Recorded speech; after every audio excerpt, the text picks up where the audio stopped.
ganaadha. Dr. Ittaana asirratti deebinaa deebistan keessatti tokko mirga abbaa biyyummaa jettanii inni biraa immoo ofiin of bulchuu jettan.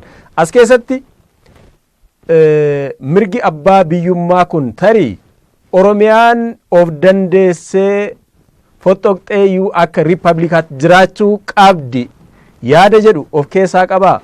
Gama biraatiin immoo ofiin of bulchuu kan jedhu muummeen ministeera amma saba Oromoo keessaa kan isaan bahanii sabuma Oromoo keessaa bahanii Oromoodhumatu bulchaa jira. Kanaaf ofiin of bulchuu kan jedhu sun asitti mirkanaa'uu hin dandeenye isiniin jechuu barbaadeetan. Sila wanti waa'ee sadarkaa qabsoo Oromoo kaaseef tokko waa'ee qoxxoquu kana tun kaasaniin darbe malee inni sadarkaa isa duraa yeroo Oromooni qawweedhaan ofirraa loluu jalqabe sana keessa sagantaa ture. Har'a keessumattiyyuu yeroo itti ijoolleen Oromoo hiriira ba'anii waggaa 3 guutuu rasaasa dura dhaabbatanii lolaa turan irraa kaasee sagaleen adda baba'iitti dhaga'amaa jiru. Oromiyaa ofiin bulchineetu Itoophiyaa immoo waliin bulchina sagalee jedhu malee Oromiyaan cittee habaatu sagalee jedhu ani dhagaa hin jiru. Uummatis akkas jedhaa hin jiru. Tureera ajandaan kun bubbuleera darbeera yeroonsaa. Kanaafiyyuu isa miti ofiin of bulchuu jechuun Oromiyaa irratti uummanni Oromoo aangoo qabaachuu, Itoophiyaa irratti immoo aangoo waloo saboota biraadhaa wajjiniin warra naannoo biraatii wajjiniin harka wal qabatanii biyya bulchuu jechuudha. Kan hin jechuudhaaf jedhe. Isa lammaffaa irratti waa'ee muummicha ministeeraa uummata Oromoo keessaa ba'an isa jedhu ani hin fudhadhu. Uummati Oromoo muummichi ministeeraa Abiy Ahmed namootatu isaan Oromoodhaa jedhaan malee isaan ani Oromoodhaaf hin jedhanii hin beekan guyyaa tokkoyyuu.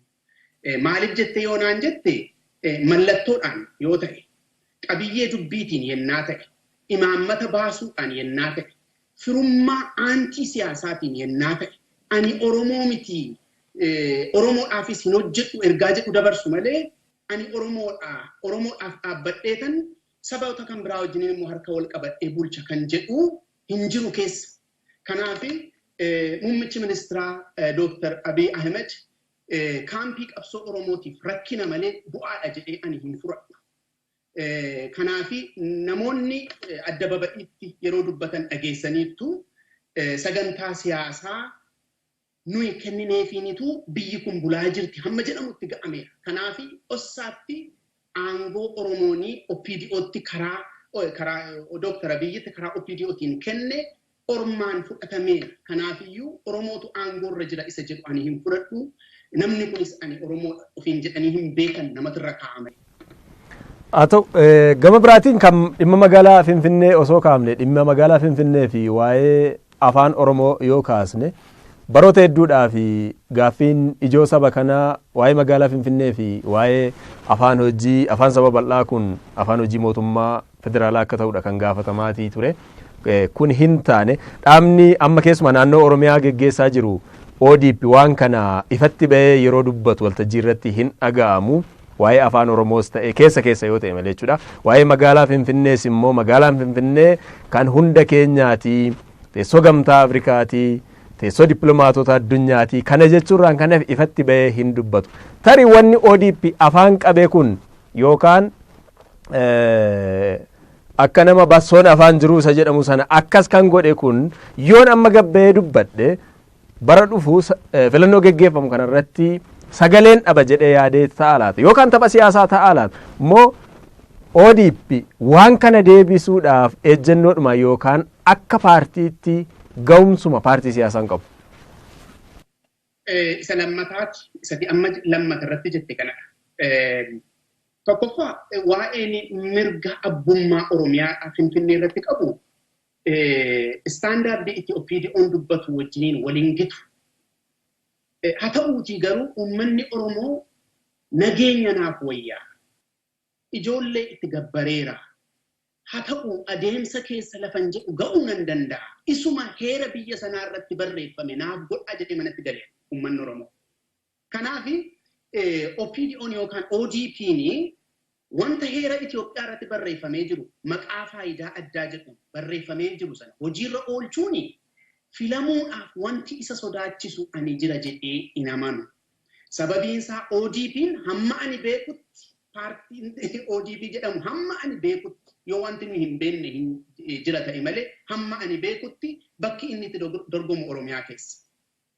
Oromiyaa keessaa waa'ee faayidaa Oromiyaan Finfinnee irraa qabu, faayidaa siyaasaa, faayidaa diinagdeetiif, faayidaa aadaatiif afaanii Oromoon Oromiyaan Finfinnee irraa qabu hojjetee namni sagalee isa dhowwata jedhee ani hin yaadu. Haa ta'uutii garuu michummaan ODP'n hoggansa Dr. Abiy jalatti uummate paartilee Oromootii wajjin itoo hin ta'in paartilee warra Oromoodhaa fi diina ta'anii wajjin. Wanti kuni bulee ifa ba'aa adeemaa jira.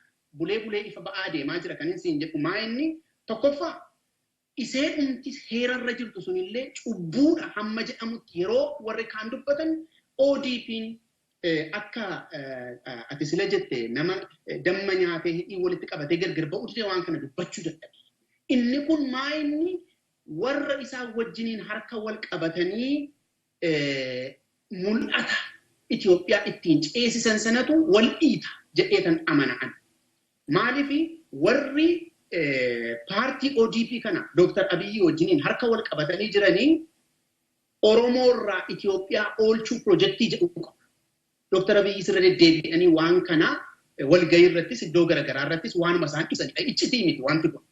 Oromoo cinaachatti qabaniitu, dhimma Oromoo cinaachatti qabaniitu warra diina Oromoo ta'e aangoo kennuudha mul'ata isaanii akka inni iddoo ga'u hojjechuutu jira. Fakkeenyaaf dubbiin irra deddeebitee dubbatamtu dubbiin Oromoon kan Finfinnee kan hunda keenyaatti jedhamtu sun garuu kan Oromoo miti waan jedhamuuf keessaa qabdi.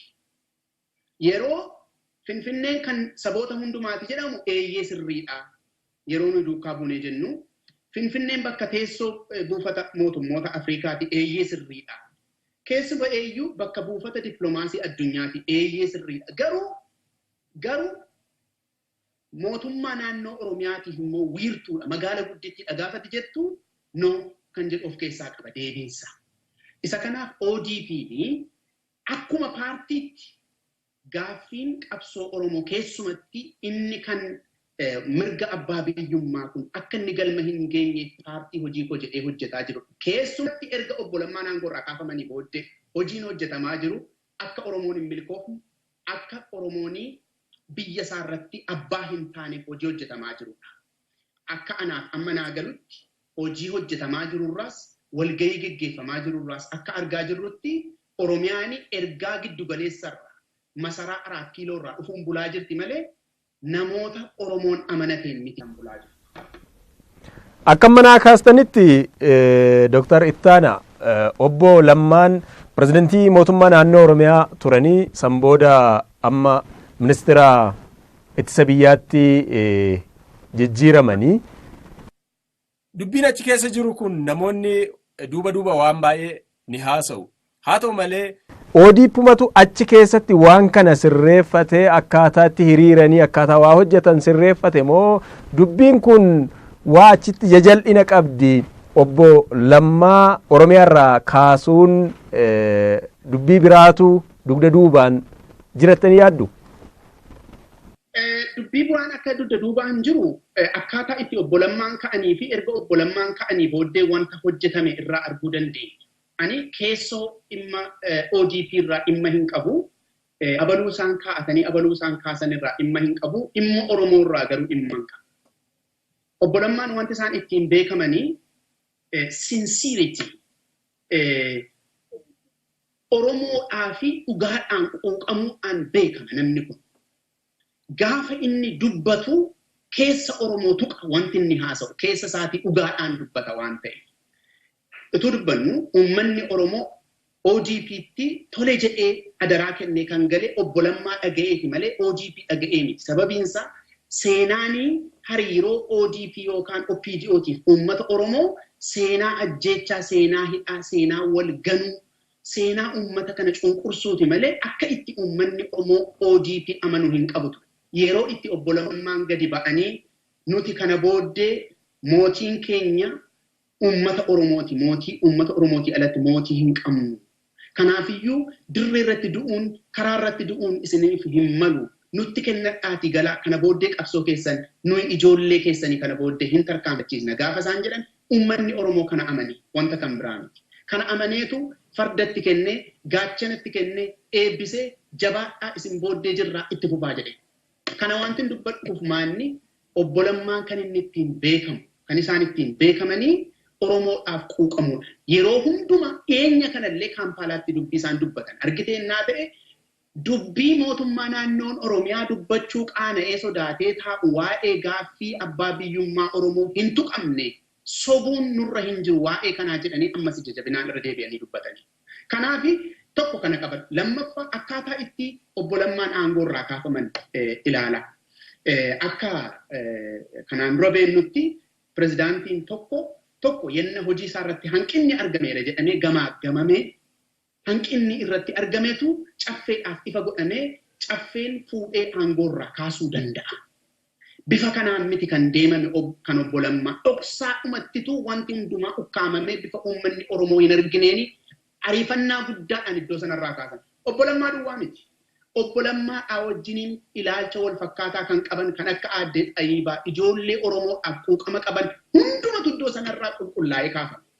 Kana naa qaban. Lammaffaa hatattamaan erga obbo Lammaan aangoo irraa kaafamanii booddee maaltu hojjetan? Maal faatu godhame Oromiyaa keessatti? Maal faatu hojjetan? Tokko kan godhame walgayii Ambooti. Oromaaraa maqaa jedhamu jechuudha. Walgayii Amboo irratti wanti taasifame baay'ee wanta nama gaddisiisu. Hundi keessan akka yaadattan ijoollee gootota Oromoo jedhamanii seenaa Oromoo keessatti warra beekaman cinaachatti dhiibuudhaan warra Oromoon gantummaadhaan himatu seenaa isaa keessatti goototadha jedhanii bifa haaraadhaan bifa naannoo Amaaraa gammachiisuudhaaf godhamuuni isa haasaa akkasii godhanii warri iddoo isaanii muudamanii jechuudha. Kana duwwaa miti. Quuqama Oromoo, madaa Oromoo, keessoo Oromoo keessa isa jiru sana dhaqaniitu akka waan inni soba ta'eetti dubbachuutti ka'an. Anamma haasaa sanarraa miti dhimmi kun. Taargeetiin isaa maa inni isa jedhudha. Taargeetiin dubbii kana goota Oromoo fuudhanii dhoksuun warra Oromoon gantuudha jedhu fuudhanii akka gootaatti dhiyeessuun maaloodha? Oromoon akka inni itti of beeku jijjiiruudhaaf loluudha. Sadarkaa mootummaatti, sadarkaa namootaatti, sadarkaa mootummaa naannoo Oromiyaatti akkatti Oromoon of beeku, akkatti Oromoon seenaa isaa hiikkatu, akkatti Oromoon goota isaa ilaalu, loluudhaaf piroojeektii bocameera. Mee asirratti Dooktar Ittaana kan amma kaastan irratti keessumaa haalli pirezidentii Lammaa yeroo sana pirezidentummaarraa ka'anii gara ministeera raayyaa ittisa biyyaatti ittiin ce'an ifan turreedha kaastanii. Akka yeroo sana hordofaa turretti ganamasaa paarlaamaan walgahii taasisee pirezidentii Lammaan pirezidentummaarraa osoo hin ka'iin ministeera raayyaa ittisa biyyaa ta'anii kallattiidhaan televezyiiniin kan tamsaase paarlaamaatti muudamanii san booda deebi'anii gara Adaamaatti deebi'anii galma Caaffee bakka sanatti aangoon pirezidentummaa isaaniirraa akka darbu taasifame otoo pirezidentiin jiranii Caaffeen pirezidentummaadhaan isaan muudee pirezidentii qabatanii ministeera ta'anii paarlaamaatti dhiyaachuu iyyuu danda'u turanii dursanii pirezidentummaan isaanii irraa bu'ee irraa kaafame san booda ministeera ta'anii muudamu moo aangoo lama qabatanii aangoo pirezidentummaa fi aangoo ministeera kan raayyaa ittisa biyyaa qabu jechuudha yeroo paarlaamaatti ganama argamanii yeroo sana yeroo muudaman jechuudha. Isa kan akkamitti ilaaltan? Seera ta'uun kan irra ture jalqaba lafa jiran irraa kaaniitu muudamni haaraan sun kennamaa ture silaa seerri isaa. Haa ta'uutii akkuma tamma jette dubbichi jalqaba waa'een muudama isaanii raayyaa ittisa biyyaa ministeera raayyaa ittisa biyyaa ta'uun isaanii erga himamee booddeetu Caaffeen Oromiyaa immoo geggeessaa isaaniif godhe. Kun kan sitti agarsiisu obbo Lammaa kaasuunii sagantaa yeroo dheeraatiin adeemsa keessa erga Dooktar Abiy muummicha ministeeraa ta'ee garee ijaaruudhaan namoota ijaaruudhaan qindeeffamaa malteedhaan wanta hojjetamaa dhufe akka inni ta'edha kan natti mul'atu. Akkuma ansila sitti mee abaluu ODP'n kaafatu irraa dhimma hin qabu. Keessoo siyaasa ODP irraa dhimma hin qabu. Dhimma Oromoo irraan dhimma qabu. Nama kanatu dhimma Oromootii fi quuqama yeroo inni dubbatu keessa kootti na cofa. Keessa Oromootti cofa yeroo inni haasa. Namni kuni ajandaa Oromoo dabarsee hin kennu kan jedhu irraati kan dubbannu ammayyuu taana. Kanaaf adeemsi suni adeemsa dogoggoraati. Adeemsa obbo Lammaa kaasuudhaaf shirri durfamee hojjetame akka jiru kan agarsiisudha. Ituu dubbannu mootummaa naannoo Amaaraatti yaaliin fonqolchaa taasifamee namooti ajjeefamanii akka ture hin beekama. Mootummaa naannoo Oromiyaatti garuu rasaasni tokkollee tun dhukaafamini fonqolchi mootummaa akka taasifamutti naa galaana. Gama biraatiin immoo Dr. Ittaana isin amma kan jechaa jirtan warri paartii amma Izeemaa jedhaman kun isaan kun deemsa amma jiru kana dhuunfataniiru caasaa mootummaa kana dhuunfataniiru gara barbaadanitti yuu oofaa jiruudha kan duraan naaf kaaftanii. Gama mootummaa naannoo Amaaraatiin yoo laalle guutummaatti keessumaa biyyoota alaa keessatti illee hiriirri geggeeffamaa ture. Hiriirri kun hiriira mormii kan Dr. Abiyyi irratti kan geggeeffamaa turedha. Wanni kun waliin dhiitu achitti isaan kun osoo asii maappii yookiin garuma muummeen ministeeraa itti deemaa jiru iyyuu yookiin biyyi kun itti deemaa jirtu iyyuu nutu kennee fi nutu qajeelchaa jira bakka jedhaa jiranitti isinis amma akka jirtanitti harka wal keessa galfataniiru bakka jechaa jirtanitti gama biraatiin immoo balaaleffannaan immoo geggeeffamaadha kan jiru mootummaa kanarratti jechuudha. Erga wal ta'anii maaltu balaaleffannaa kana fide maalirratti wal dhaban ta'a?